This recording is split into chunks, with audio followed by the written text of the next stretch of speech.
you're doing it 80% right, but not 100%, or not even 90. But you know what? 80% doesn't really work. 80% of a bench press just probably gives you pains in your shoulders the next day or something. Right. You know? So that's why you have coaches in the personal training world as well. You know, I see when I go to the gym and I'm doing my little bit, and I see people working with their personal trainer, and you see, what do you need that for? What do you need a personal trainer? Of course they do. Of course they do. Because that's the guy who puts them on the right road, corrects them, finds out what they're what they want to have happen, and directs them towards it. So I actually just had that experience yesterday. I went for a physio for my knee. The physio who's dealing with me said, "Do you know how to do a split squat?" I said, "Of course I do." "Do you know how to do a squat?" "Of course I do." So she watched me doing them. She was very check and polite about it. She was like, "Okay, this is good. In a moment, I'm going to tell you all the things you're doing critically wrong."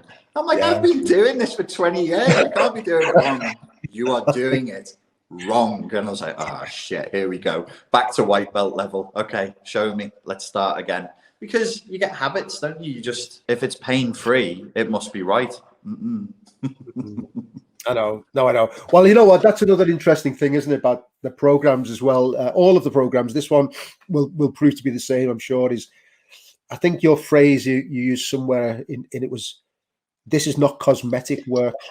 Yeah. This has got to be deep work. You've got to be committed to it. And why would you not be? You know, if you think this is what's holding you back in some aspect of your life, don't just think it's a spray tan, boom, and you're done. It's not. It's deep, not cosmetic. I like that expression.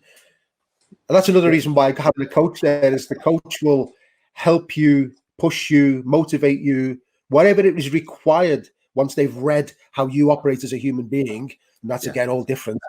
Help you then move forward towards it. Yeah, it's not cosmetic, this stuff. So one of the things we've got going, folks, at the moment is if you want to do the Summoning the Self course and you want coaching with Steve's available for that.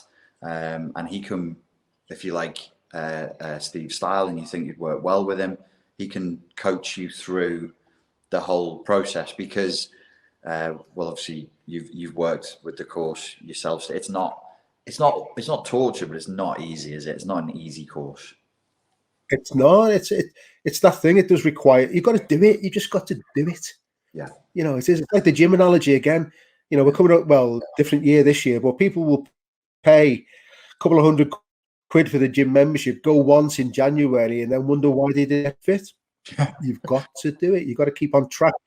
Yeah. And I think with this one, having practiced the exercises, with this one, there is a commitment. You've got to do the work. You've got to do the exercises. Some of them I found hard. Yeah. And then you think, well, that's good. That's good, because if it was easy, I wouldn't need to do it. So, you know, you do need to do the work with these, definitely. Absolutely. Well, mate, as ever, it's lovely talking to you. Thanks for coming on today. Nice to speak to you too. We don't get to see each other as much these days with our lockdown and malarkey, so it's the current situation. Yeah, it's crazy, isn't it? Which is probably exacerbating a lot of people's mental conditions anyway, isn't it? So, you know, you talk about codependency. If you're stuck in the same house or whatever, it limits your opportunities for getting better, doesn't it? So, yeah. Anyway, good man. Cool. See you soon. Yes, sir. Folks, thank you very much for your time and your attention for this interview.